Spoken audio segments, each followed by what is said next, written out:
بسم الله الرحمن الرحيم. الحمد لله والصلاة والسلام على رسول الله وعلى آله وصحبه ومن والاه.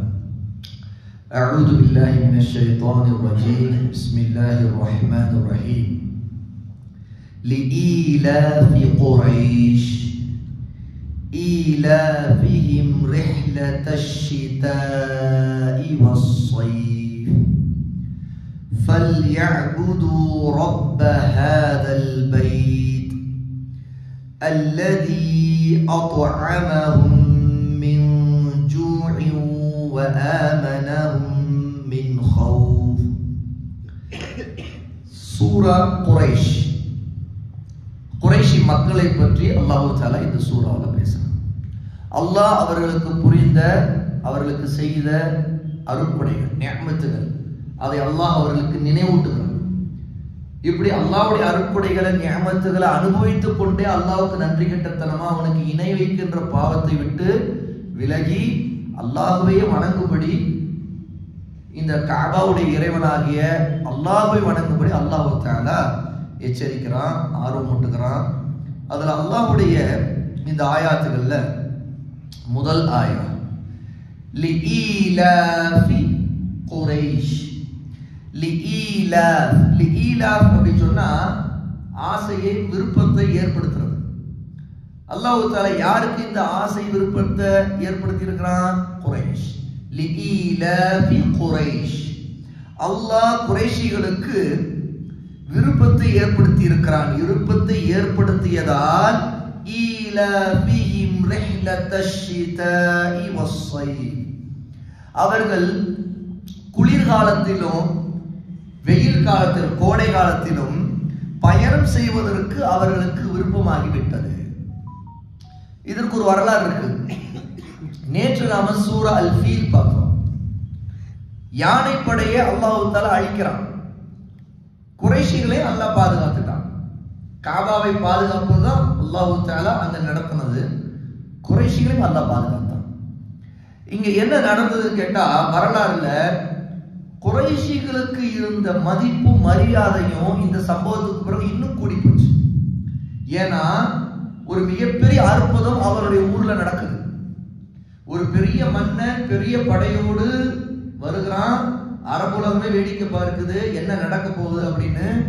அப்ப அந்த நேரத்துல அல்லாஹ் தஆலா ஒரு மிகப்பெரிய அற்புதத்தை, எத்தனையோ பறவை கூட்டங்களை அனுப்பி, சிறிய பறவைகள் தான், அதை அனுப்பி அந்த படையை சின்னாபின்னமாக்கி சிதைச்சு அல்லாஹ் அழிக்கிறான், காபாவை பாதுகாக்கிறான். அப்படின்னா அந்த ஊர்க்காரர்கள் மீது மிகப்பெரிய ஒரு மதிப்பு ஒட்டுமொத்த அரபு உலகத்தில் கூடி போச்சு.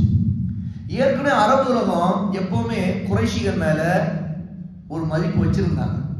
ஏன்னா அவங்க யாருன்னு கேட்டா காபாவுடைய பராமரிப்பாளர்கள். அவர்கள் இப்ராஹிம் அலைஹிஸ்ஸலாத்து வஸ்ஸலாமுடைய சந்ததியில வந்தவங்க, குறிப்பா இஸ்மாயில் அலைஹிஸ்ஸலாத்து வஸ்ஸலாமுடைய சந்ததியில. அப்படிப்பட்ட ஒரு மக்கள். அப்ப காபாவை பராமரிக்கிற அவர்களுடைய அந்த ஊருக்கு தான் அரபுலகத்தில் இருக்கிறவங்க எல்லாம் ஹஜ் செய்ய வருவாங்க. ஹஜ் செய்யறதுங்கிறது இப்போ இல்ல, ரசூல் ஸல்லல்லாஹு அலைஹி வஸல்லம் காலத்துக்கு பிறகு இல்ல, அவங்களுடைய வருகைக்கு பிறகு இல்ல, அதற்கு முன்பிருந்தே இருந்தது. அது தொடங்கியது இப்ராஹிம் அலைஹிஸ்ஸலாத்து வஸ்ஸலாமுடைய காலத்துல. அப்ப ஏற்கனவே ஒரு மதிப்பு மரியாதையோடு இருந்த குறைஷிகளுக்கு யானைப்படை அழிக்கப்பட்ட பிறகு மிகப்பெரிய ஒரு மதிப்பு வந்தது. எந்த அளவுக்கு கேட்டா, அரபுலகத்துல பாலைவன பிரதேசத்துல பயணங்கள்ல மக்கள் நிறைய வழிப்பறி கொள்ளைகளை செய்வாங்க. அப்ப வழிப்பறி கொள்ளைக்காரர்கள் மக்களை அந்த வழியில வரக்கூடியவங்களை தடுத்து கொள்ளையடிக்க பார்க்கும்போது, மக்காவிலிருந்து வரக்கூடிய மக்கள் குறைஷிகள் அப்படின்னு தெரிஞ்சா, அல்லது ஹஜ்ஜுக்கு போறவங்கன்னு தெரிஞ்சா தொட மாட்டாங்க, பயப்படுவாங்க. ஏன்னு கேட்டா, இவங்களை மேல கை வச்சோம்னா, இவங்களுடைய பொருட்களை பறிச்சோம்னா அல்லாஹ்வுடைய தண்டனை நிச்சயமா நமக்கு வந்துடும், ஆகவே வேணாம் அப்படின்னு அவங்க என்ன செய்வாங்க, விலகி கொள்வாங்க. இது குறைஷிகளுக்கு ஒரு பெரிய பக்கபலமா இருந்துச்சு. அதனால அரபுலகத்துல வேற எந்த ஊருக்காரங்க வேணாலும் அவங்க பயணத்துல இருக்கும்போது ரொம்ப கவனமா இருப்பாங்க. ஆனா இவங்களுக்கு அந்த பிரச்சனை இல்லை. இவங்க எந்த தேசத்துக்கு பயணம் செய்தாலும் அரபுலகத்தை பொறுத்த வரைக்கும் இவர்களுக்கு எங்கும் மரியாதை, எங்கும் வரவேற்பு தான். அப்ப இதனால இவங்க அடைந்த ஒரு பெரிய பலன் என்னன்னு கேட்டா, இவங்களுடைய வியாபாரம் பெருகிச்சு. அவங்க குறிப்பா 2 காலத்தை அதுக்காக ஒதுக்கி வச்சிருந்தாங்க. ஒரு காலம் குளிர்காலம். குளிர்காலம் வந்ததுன்னா குறைஷிகள் மக்கா விட்டு எந்த தேசத்தை நோக்கி நகர்வாங்கன்னா யமனுக்கு போயிடுவாங்க. அங்க போய் அங்க நல்ல வியாபாரம் செய்துட்டு அதுக்கு பிறகு வருவாங்க. அதே மாதிரி வெயில் காலம் கோடை காலம் வந்துருச்சுன்னா அப்ப அவங்க ஷாமுக்கு போவாங்க. சிரியா இந்த மாதிரி ஷாம் பகுதிக்கு, பாலஸ்தீன் இந்த மாதிரி பகுதிக்கு போவாங்க. அங்க நல்ல வியாபாரம் செய்வாங்க. அதனால அவங்களுக்கு செல்வத்தை பொறுத்த வரைக்கும் எந்த குறையும் இல்லை.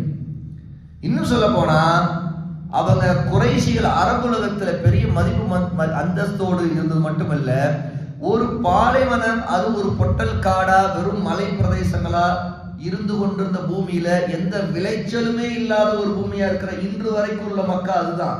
அப்ப அப்படி இருந்தும் கூட அவர்களுக்கு உலகின் எந்த மூலை முடுக்கில் இருந்தும் அவர்களுக்கு நல்ல கனிவர்க்கங்கள், நல்ல உணவுகள் அவர்களுக்கு இருக்க செல்வத்தை கொண்டு அவர்களுக்கு அவருடைய இடத்துக்கு வந்துச்சு. அப்ப அப்படிப்பட்ட ஒரு நன்மைகள் எல்லாம் காபாவுடைய பராமரிப்பாளர்களுக்காக குறிப்பாக மக்காவில் இருந்ததுனால குறைஷிகள் இதை அடைந்தாங்க.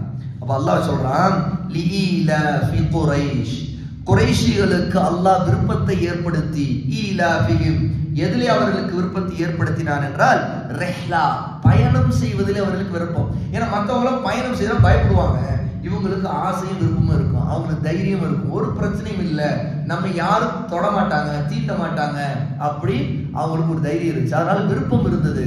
அப்ப அந்த ரெஹ்லா அவங்களுக்கு 2 ரெஹ்லா இருக்கு. ரெஹ்லான பயணம். அந்த ரெஹ்லால ஒண்ணு ரெஹ்ல தஷ்ஷிதா, முதல்ல ஒன்று குளிர்காலத்திலே ஒரு பயணம் இருக்கும், இன்னும் கோடை காலத்துல ஒரு பயணம் இருக்கும். இப்படி அவங்க பயணம் செய்யறாங்க. இப்ப அல்லாஹ் தஆலா இந்த நன்மைகளை அடைஞ்சிட்டு இருந்தாங்களே அவங்களை நோக்கி சொல்றான், ஃபல்யஅபுது ரப்ப ஹாதல் பைத்.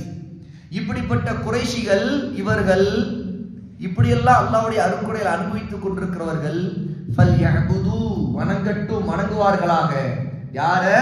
ரப்ப ஹாதல் பைத், இந்த காபாங்கிற இந்த பைத், அல்லாஹ்வுடைய பைத்துல்லா, காபாவுடைய இறைவனை வணங்கட்டும். ஏன்னா இவங்க யாரை வணங்கிட்டு இருக்கிறாங்க? லாத், உஸா, மனாத், நல்லடியார்கள், மலக்குகள், ஜின்கள், எதை வேண்டுமானாலும் வணங்கி கொண்டிருக்கிறாங்க. இதற்கெல்லாம் எதிர்த்து தௌஹீதை சொல்லத்தான் அல்லாஹ் நபி அனுப்பி இருக்கிறான், குர்ஆனை இறக்கி இருக்கிறான். அப்ப அல்லாஹ் தஆலா அந்த குறைஷிகளுக்கு இந்த ஆயத்தை கொண்டு சொல்றான், ஃபல்யஅபுது ரப்ப ஹாதல் பைத், அவை குறைஷிகளை நீங்க அல்லாஹ்வுக்கு நன்றி செலுத்தி அவனை வணங்குங்க. அப்ப இதுல இருந்து நமக்கு ஒரு படிப்பினை கிடைக்குது. என்னன்னா அல்லாஹ் நமக்கு எவ்வளவு நன்மைகளை அருட்கொடைகளை கொடுத்து கொண்டே இருக்கிறான், அனுபவித்துக் கொண்டிருப்போம். இப்போ ஊட்டியில இருக்கிறோம், இது ஒரு குளிர் பிரதேசம், எங்கெங்கிருந்தோ இங்க வராங்க. ஆனா இங்கேயே வருஷம் முழுக்க இருந்து இதனுடைய நன்மைகளை அடையறவங்க நம்ம இருக்கிறோமா இல்லையா? நீங்க இருக்கிறீங்களா இல்லையா? அப்போ எங்க எந்த நன்மைகளை நம்ம எங்கே அடையறோங்கிறது ஒரு விஷயம் இருக்கு.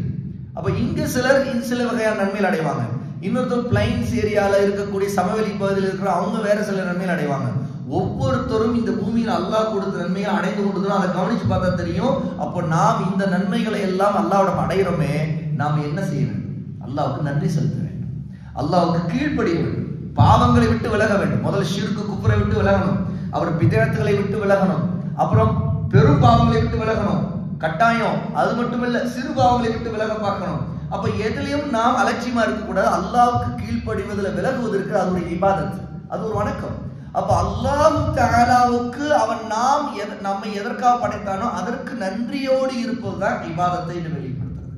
அப்ப அல்லாஹ் தஆலா குறைஷிகளுக்கு இந்த அறிவுரையை சொல்லிட்டு இன்னும் அல்லாஹ் தஆலா சொல்றான், அல்லதி, அந்த அல்லாஹ் அவன் எப்படிப்பட்டவன், அத்அமஹும், அவர்களுக்கு உணவளித்தான், அவங்களுக்கு தேவையான உணவை கொடுக்கிறான், மின் ஜூ, எதை விட்டு?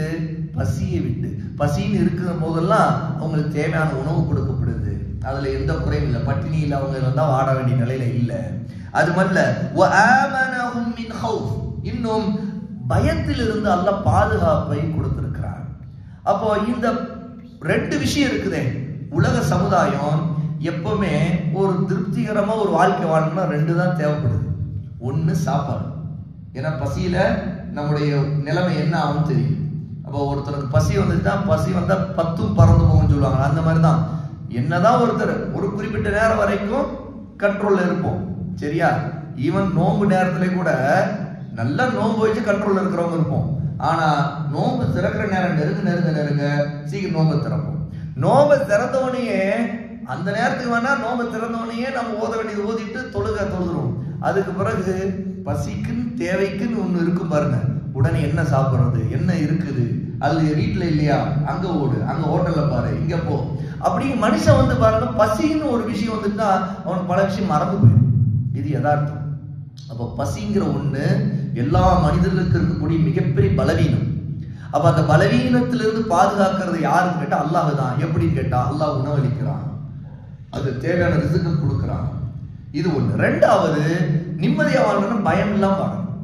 பயம் இருந்துச்சு, நமக்கு பிரச்சனைகள், சோதனைகள், நெருக்கடிகள் அப்படின்னா மனிதன் அந்த வாழ்வு உரிமைக்காக அவன் போராடிக்கிட்டு இருக்கான். தான் இருக்கிற பகுதியில் எப்படிடா வாழ்றது, இங்க வாழ முடியலையே, எவ்வளவு அச்சுறுத்தல் இருக்குது, எவ்வளவு பிரச்சனை இருக்குது, இதுலயே அவனை மைண்ட் ஓடிட்டு இருக்கு. அப்ப அல்லாஹ் தஆலா இங்க சொல்றான், அல்லாஹ் தஆலா குறைஷிகளுக்கு செய்த நன்மையை சொல்றான், அல்லதி அத்அமஹும் மின் ஜூஇன் வ ஆமனஹும் மின் கௌஃப் என்று அல்லாஹ் தஆலா முடிக்கிறான். அப்ப இங்க விஷயம் என்னன்னு கேட்டா, முதல் படிப்பன குறைஷிகளுக்கு மட்டுமல்ல, யாருக்குமே அல்லாஹ் தஆலா நிறைய நியமத்துகளை புரிந்து கொண்டுதான் இருக்கிறான். அதை சிந்திச்சு பார்த்தா தெரியும் நமக்கு அல்லாஹ் என்ன நியமத்துகள் பண்ணியிருக்கான். ரெண்டாவது, அதற்கு நன்றி செலுத்துறதுங்கிறது முதல் விஷயம் அல்லாஹ்வை வணங்குறது தான், அவனுக்கு கீழ்ப்படியறது தான், சுன்னாவை நம்முடைய வாழ்க்கையில பற்றி பிடிக்கிறது தான், நன்மைகள் செய்யறது தான். மூன்றாவது மிக முக்கியமான விஷயம் என்னன்னு கேட்டா, எப்போதுமே ஒரு மனிதன் தன்னுடைய விருப்பங்கள் நிறைவேற்றப்படும் பொழுது அந்த விருப்பங்களுக்கு அல்லாஹ் நமக்கு லேசாக்குற விஷயங்கள் இருக்குல்ல, நம்ம நினைக்கிறோம் அல்லாஹ் லேசாக்கிட்டே இருப்போம். அப்ப அந்த மாதிரி சில விஷயங்கள் பார்க்கும்போது அல்லாஹ் நமக்கு தொடர்ந்து அந்த உதவிகளை இறக்கி கொண்டிருப்பது இருக்குது, அதை நம்ம எப்பவுமே மறக்க கூடாது, ஞாபகப்படுத்தி கொண்டு இருக்கணும். ஆகவேதான் அல்லாஹ் தஆலா இதுல ஞாபகப்படுத்த ஃபல்யஅபுது ரப்ப ஹாதல் பைத். குறைஷிகளுக்கு சொல்றாங்க, நீங்க இந்த அல்லாஹ்வுடைய காபாவுக்கு பாதுகாவலரா இருந்துகிட்டு இருக்க, நீங்க இந்த காபாவை முதல்ல இந்த காபாவுடைய இறைவனாகி அல்லாஹ்வை வணங்கணும். அப்ப அவனுக்கு இணை வைக்க கூடாது. அப்ப தௌஹீத் நம்முடைய மிக முக்கியமான ஒரு விஷயம் அப்படிங்கிறதையும் இந்த சூறாவின் மூலம் தெரிஞ்சுக்கணும். இப்ப ஓதுகிற விஷயத்தை பொறுத்த வரைக்கும் நாம இந்த சிறிய சூறா 4 ஆயத்து தான். முதல் ஆயா லிஈலாஃபி லிஈலாஃபி லிஈலாஃபி குரைஷ். இந்த குரைஷ் சொல்லும்போது காஃப், குரைஷ் இல்ல, குரைஷ் இல்ல, குரைஷ். லிஈலாஃபி குரைஷ், லிஈலாஃபி குரைஷ். ஏன்னா சில நேரத்துல லிஈலாஃபி குரைஷ்னு ஓதக்கூடாது, ஏன்னா அந்த ஃபீ இல்ல, லிஈலாஃபி லிஈலாஃபி குரைஷ் லிஈலாஃபி குரைஷ் ஈலாஃபிஹிம் ஈலாஃபிஹிம் ரிஹ். அங்க ரிஹ்லத்தஷி, ரிஹ்ல இல்ல, ஹா இல்ல, ஹா. அப்போ ரிஹ்லத்தஷிதாஇ வஸ்ஸைஃப், சைஃப் இல்ல, சைஃப். சைஃப் என்று சொன்னா கோடை, வெயில் காலம். இதே சைஃப் என்று சொன்னா போர்வாள், ஸ்வாட், வாழ்றது. அது காலித் பின் வலீத் ரலியல்லாஹு அன்ஹு என்ன சைஃபுல்லாஹ், சைஃபுல்லாஹ்னா அல்லாஹ்வின் போர்வாள். அல்லாஹ் தஆலா அவர்கள் தளபதியா இருந்து போன படை, எல்லா படைக்கும் வெற்றியை கொடுத்தான். அப்ப அது சைஃப், இது சைஃப். அப்போ இங்க ஓதும்போது சைஃப்னு சொல்லக்கூடாது, எப்படி சொல்லணும், சைஃப். அப்போ ஈலாஃபிஹிம் ரிஹ்லத்தஷிதாஇ வஸ்ஸைஃப். அடுத்து மூன்றாவது ஆயத் ஃபல்யஅபுது, ஃபல்யஅயின் ஃபல்யஅபுது, ஃபல்யஅபுது அப்படின்னு ஓதக்கூடாது. அந்த இடத்துல யஅபுது அந்த வாவ் இருக்கும், தாலுக்கு அடுத்து வாவ் இருக்கு, அது கொஞ்சம் நீட்டுவதற்கான வாவ். அப்போ ஃபல்யஅபுது ரப்ப, ரப்ப ரப்பன்னு சொல்லக்கூடாது. நான் நேற்று கூட சொன்னேன், ஏன்னா அடிக்கடி நம்ம இது ஞாபகப்படுத்திக்கிட்டே இருக்கோம். ரா இல்ல, ராக்கு மேல ஃபத்ஹா வந்ததுன்னா அதை உச்சரிக்கும் போது ரா ரா, அதோ அந்த மாதிரி சொல்லிடக்கூடாது. அதாவது பல ரா வர்ற மாதிரி ரா ரா அப்படி வந்துடக்கூடாது. அது லைட்டா நாக்கு நுனி நாக்கு மேல போயிடும், ரா. நுனி நாக்கு லைட்டா தான் தூடும், தொட்டாலே ரா வந்துடும். வாயை குவித்தா ரா, ரொப்ப ரொப்ப ரொப்ப, லைட்டா ரா. فَلْيَعْبُدُوا رَبَّ هَذَا هَذَا இல்ல, هَذَا الْبَيْتِ. அப்ப எப்படி ஓதணும், فَلْيَعْبُدُوا رَبَّ هَذَا الْبَيْتِ. அடுத்து கடைசி ஆயா அல்லதி, இது அல்லதி தால், ஹாதா ரப்ப ஹாதல், அதே தால் தான், தால் இல்ல, அதே தால் தான், அல்லதி அல்லதி அல்லதி இல்ல, அல்லதி அல்லதி அப்போ அப்போ அப்போ அந்த இடத்துல அத்து இல்ல, தா தால் தாம் சாப்பாடு உணவு தா. அப்போ அல்லதி அத்அமஹும், அத்அஐ அமஹும் இல்ல, அத்தோ அத்தோ அந்த இடத்துல கல்கலா இருக்கு. அப்போ இக்லாப் பண்ணணும், கல்கலா தாக்கு மேல சுக்குன் இருக்கும். அல்லதி அத்அமஹும், அடுத்து அத்அமஹும் மின் ஜூ, மின் ஜூ, இந்த இடத்துல ஜீமுக்கு முன்னாடி ஜூ, அதுக்கு முன்னாடி மின் இருக்குது, அதுல நூன் சாக்கின் இருக்கு. அப்போ இந்த ஆயத்து தான், இந்த ஆயத்துல தான் தஜ்வீத் சட்டங்கள் கொஞ்சம் கூடுதலாகும். அப்ப கவனமா ஓதணும். இந்த இடத்துல இக்பா, இதுஹார், எல்லா சட்டங்களும் இக்லாப், பொதுவா இதெல்லாம் நீங்க தஜ்வீத் படிக்கும் போது கேள்விப்பட்டிருப்பீங்க, அதை கவனம். அல்லதி அத்அமஹும், அந்த இடத்துல இதுஹார், மீம் ஷத்தா இருக்கும். அல்லதி அத்அமஹும் மின் ஜூ, ஜூ ஜூஇன், அந்த ஐன் ஜூஇன் வஆமன, வஆமன வஆமனஹும் மின் ஹௌஃப். அந்த இடத்துல மின் ஹௌஃப் சொல்லும்போது மின் ஹௌஃப் அப்படி சொல்லக்கூடாது. ஏன்னா நேற்று கூட அதை பார்த்தோம், ஹா அது ஹாங்கிறது வெளிப்படுத்தி ஓத வேண்டிய எழுத்து. அப்ப நூன் சாக்கினுக்கு பிறகு அடுத்து ஹா வருதுன்னா இதுகாருடைய எழுத்து, அதை வெளிப்படுத்துவதற்கான எழுத்து. அந்த இடத்துல நாம வந்து இஹ்பா மாதிரி அந்த நூனை மறைச்சு ஓதக்கூடாது. அப்போ வஆமனஹும் மின் ஹௌஃப், ஹௌஃப் ஹௌஃப். அப்ப இந்த ஆயத்தை கடைசியா ஓதுவோம். அல்லதி அத்அமஹும் மின் ஜூஇன், ஜூஇன் வஆமனஹும் மின் ஹௌஃப் என்று ஓதணும்.